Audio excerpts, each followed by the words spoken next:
most of the guest stories, their lessons, their journeys were them dealing with something very, very dark, taking that as part of their mission for life, and that created the success that they have today. The tools and skills that we must develop to climb out of those deep, dark places also build skyscrapers.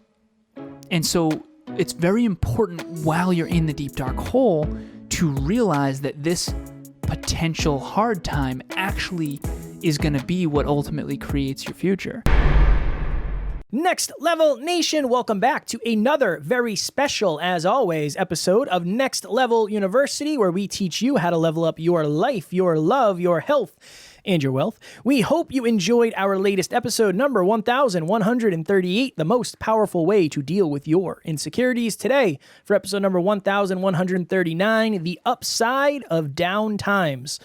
This is a blast from the past for me, Alan. I remember at this point in my journey, this was probably, I don't know, maybe 6 months into Next Level Podcast Solutions, when I was learning a lot about sales and business and money and margins and influence and just having conversations about sales, which was very, very uncomfortable for me. And conversations about money were very uncomfortable for me too. I remember I was super broke. My car was jeffing. There was not a lot of money in the bank account. I think I had at that time, I think I had one client, maybe more than one, but I know I had at least one client that was paying us $1,200 a month. And that was like 10 times what I was making before that. Maybe not 10, at least 5. So things were still a struggle because Tara and I were living together and I was trying to figure out my life, and there wasn't a lot of money coming in, but I was deep in credit card debt and I was spending probably $800 a month in credit card bills alone. And there was just my car and all this other stuff. And I remember I got on the phone or I got on Zoom with this potential client, and she literally said, "Kev, I want to do this so bad. This is going to be the easiest sale you ever make." And I was like, "Nice, that's awesome."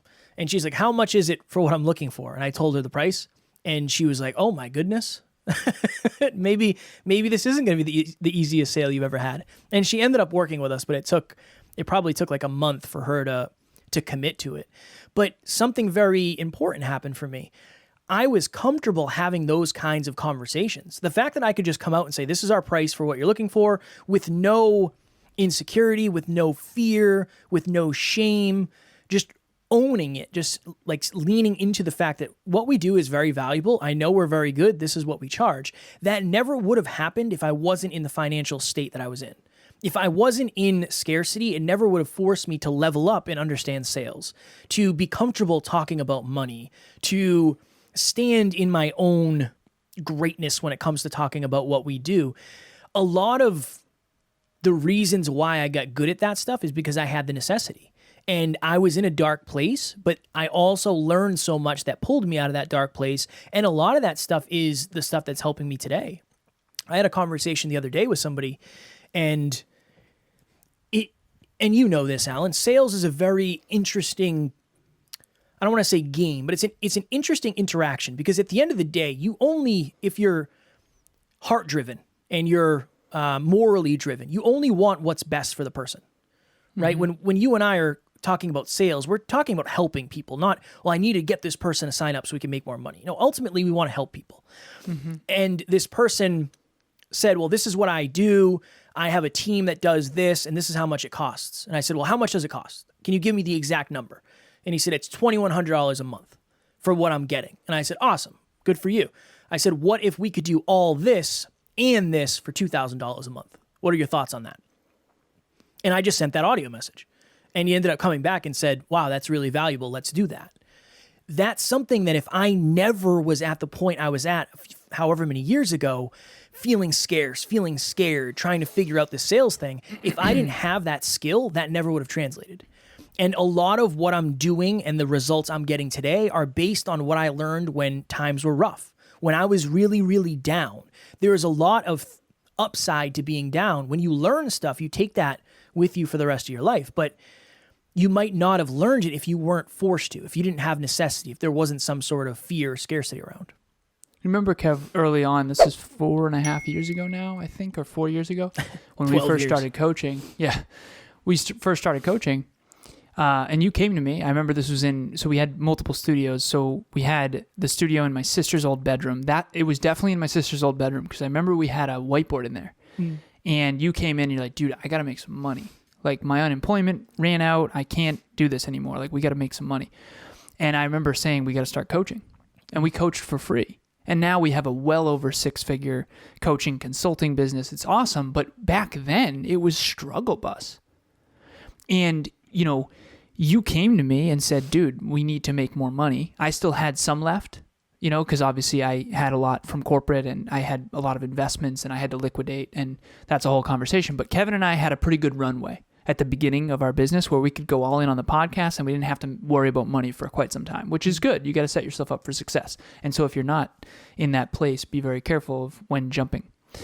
That said, that was the deep, dark hole we were in. I remember it wasn't long before that. I was landscaping on the side for some extra cash for one of my friend's mothers. Yeah. And that was partially just to be kind. And then obviously the revenue as well.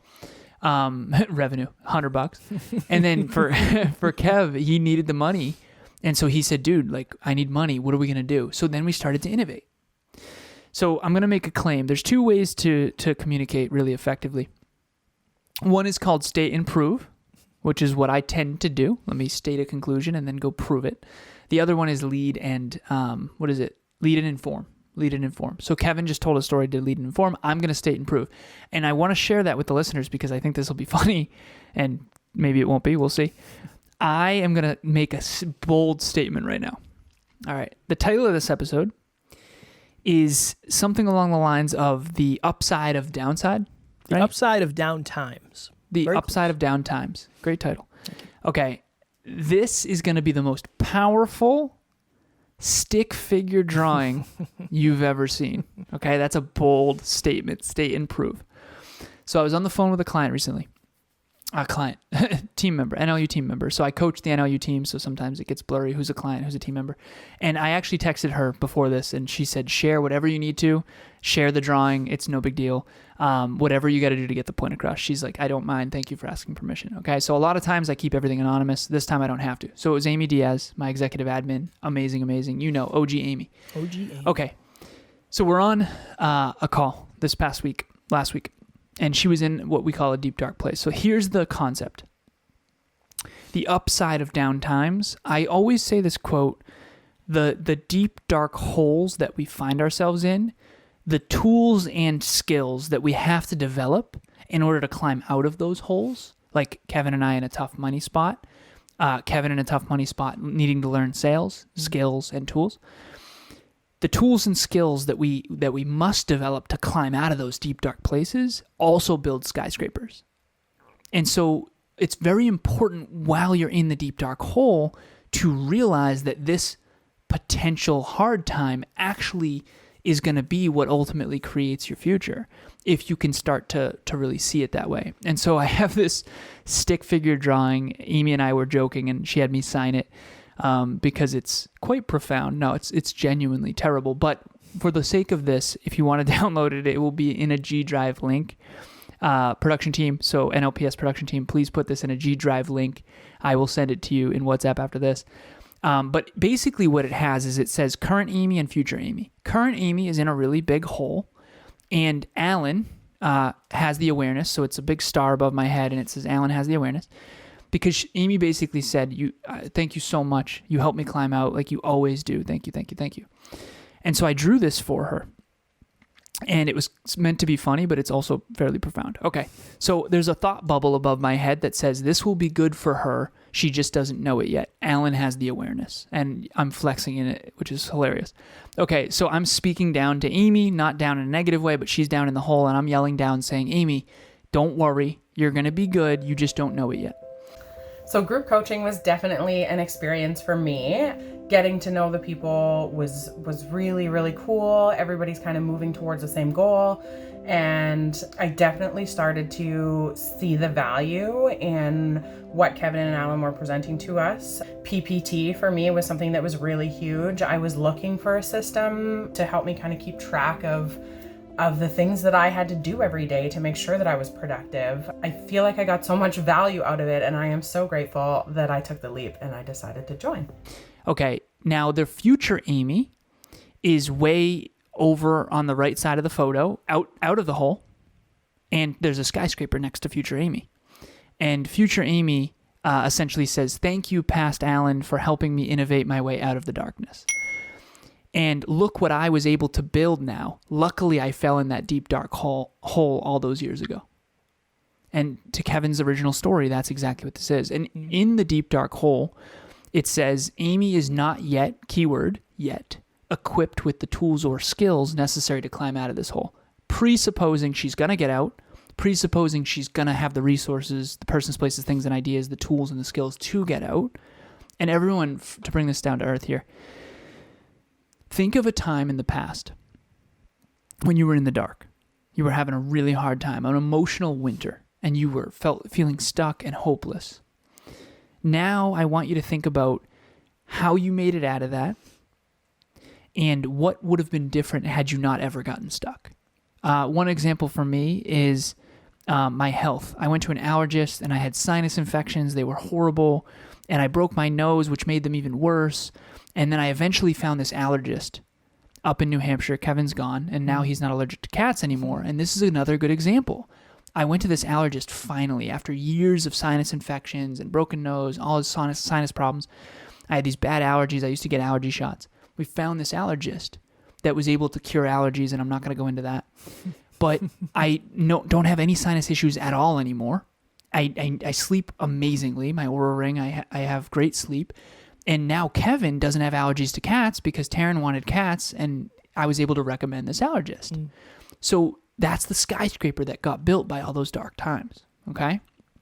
So I'm yelling down to Amy in the deep, dark hole that says the tools and skills that you must develop to climb out of these deep, dark places are actually what build skyscrapers. You have to have faith in that. You're going to get out of this, okay? And then future Amy over there next to the skyscraper is saying thank you to me at the top of the hole. And so she literally was like, "Thank you so much. That drawing, I know it's silly. I know we were being playful, but that drawing actually helped me so much because right now she's in a dark place. She's okay, but she was having a hard time with something. And I helped her understand that, and this is what I did. I said, remember that time 3 years ago? Remember that time 2 years ago when you didn't think there was any way out and you didn't, figure it out and you didn't know how to figure it out? And this is the story, and this is the last thing I'll say. $1 in the jar. $3 this week. Amy was in a dark place, emotional winter, before we met. And everyone out there watching or listening to this, most likely you were in some form of a dark place before you came to NLU. That is something I've found. Most people don't come to NLU until they're searching for something. And that's the benefit of being in a dark place. You're looking for something. You're looking for, after my car accident, I was looking for something. I found Tony Robbins' TED Talk, and I found Bronnie Ware's book, The Top 5 Regrets of the Dying. I found personal development. So NLU usually is something that you find. It's a bright light in a dark place. And so think about a time when you felt that way, maybe before coming to NLU. So I said this to Amy. I said, remember that emotional winter you were in before you reached out to Kevin, before you Snapchatted me? When I first met Amy, she Snapchatted me and she said, I'm having a really hard time. I'm scared. I want to go back to school. I'm unfulfilled, but I don't know if I can do it. And that's how we met. And then she was my first client, and now she's on the team, and she's been on the team for years, and now so many of her dreams have come true. And not only did she go back to school, but she got a 3.8 GPA, and now she's a PTA living on her own now in Nashville. All of her dreams are coming true. And if she didn't have that emotional winter and reach out to Kevin and myself, some of that stuff, a lot of that stuff might not have happened. And so you got to try when you're in the dark place to hold on to that. You have to have faith that something good will come of this. And yes, you have to have courage to actually take the action when you're scared. And whether that's reach out to a therapist or reach out to a coach or reach out to a friend or pick up that book that you've been meaning to read, or whatever it is. There's probably a resource or a person, place, thing, or idea that's waiting for you to help you climb out. even if it's just the necessity of like, okay, my back is up against the wall. I have no other choice. Like Kevin in entrepreneurship, we got to make this work. I remember, and I've told this many times, I used to live with my buddy Matt, and it was awesome because I was a podcaster chasing my dreams, and he would say, hey, who are you interviewing today? And I would tell him, and he'd say, that's awesome. How did you get that interview? And he was always super proud. But he was starting his real estate journey. And when I moved in with Matt, Matt had bought a 2-family home in Worcester, and I was going to help him renovate the top floor, and we were going to live in the bottom floor together. And I'll never forget, we had a conversation, and he said, I don't know, man, I think I might have made a mistake. He's like, I don't know if I can do this. I don't know if I can do all this. And now he has 2 properties. He left his job. He is now crushing it in real estate because what did he learn at that time? He learned more. He didn't say, I'm in a dark place. This is it. He said, I'm in a dark place. I have to learn how to get out of this dark place. And that's stuff that he's still using today. And he's outgrowing his mentors and he's crushing it. So it's interesting because I know Alan and I often use ourselves or our clients or the team or whatever it may be, group coaching members, but this is happening all over the place. And we haven't had a guest on in a long time. I don't know if we're going to anytime soon, but most of the guest stories, their lessons, their journeys were them dealing with something very, very dark, taking that as part of their mission for life, and that created the success that they have today. And I don't know if I can name a single person who didn't have that journey, but I thought it would be good to bring it closer to home as well with us and with somebody that I've seen behind the scenes have those struggles, and those struggles are now the thing that they're thriving through today. It's funny you bring Matt up. I was at the barbershop earlier. I got a haircut earlier, and he lives near me, and he does real estate in this area, like the Worcester district or Greater County. Boston area, I should say. Yeah, Greater Boston area.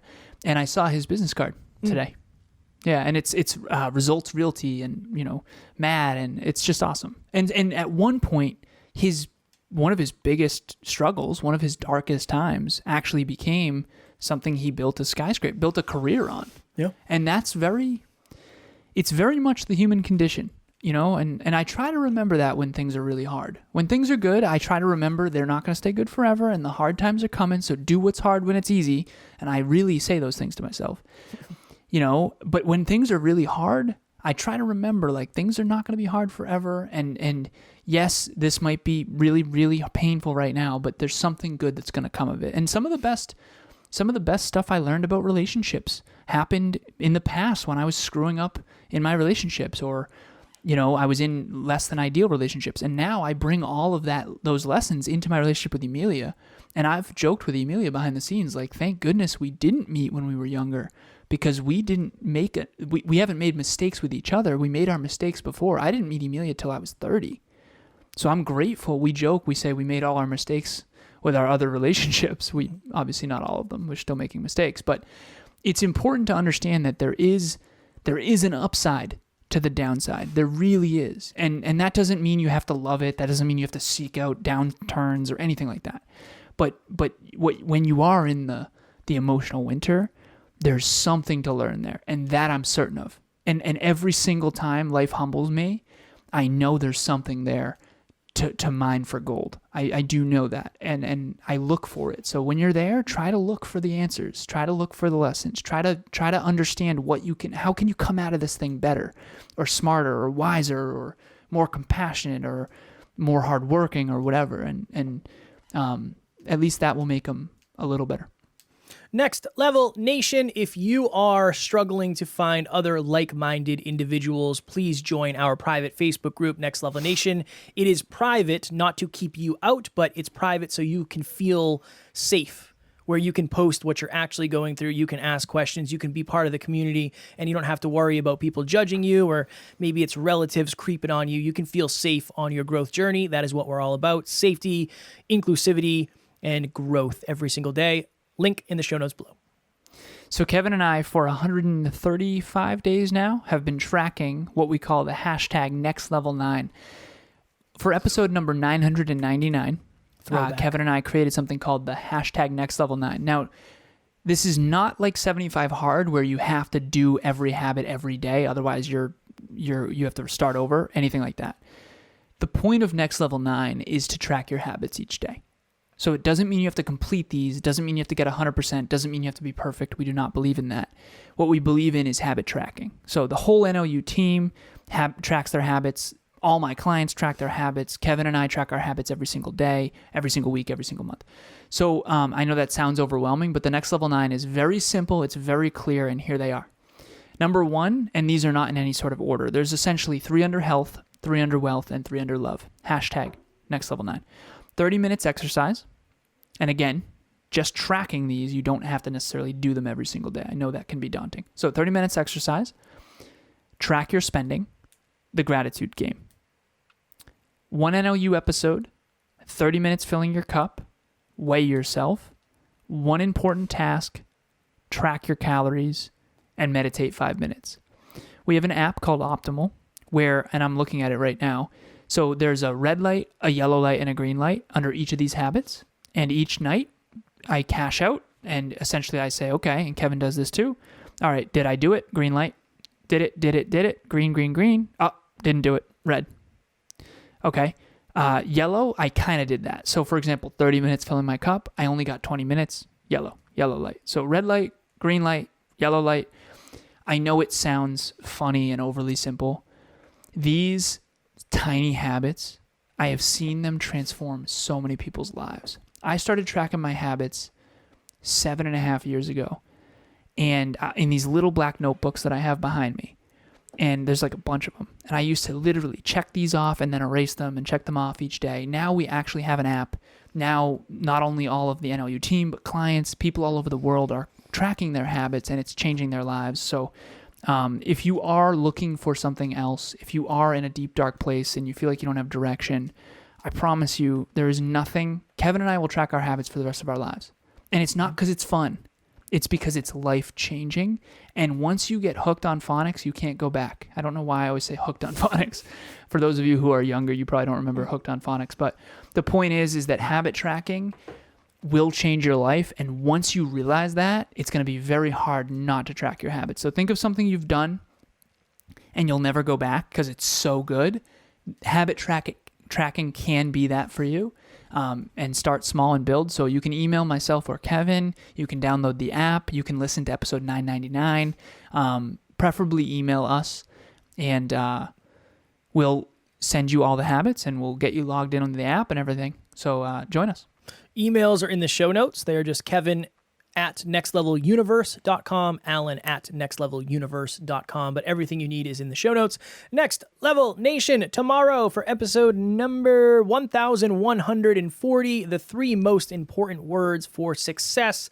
As always, we love you, appreciate you, grateful for each and every one of you. Happy Saturday. And at NLU, we do not have fans, we have family. We will talk to you all tomorrow. Please reach out.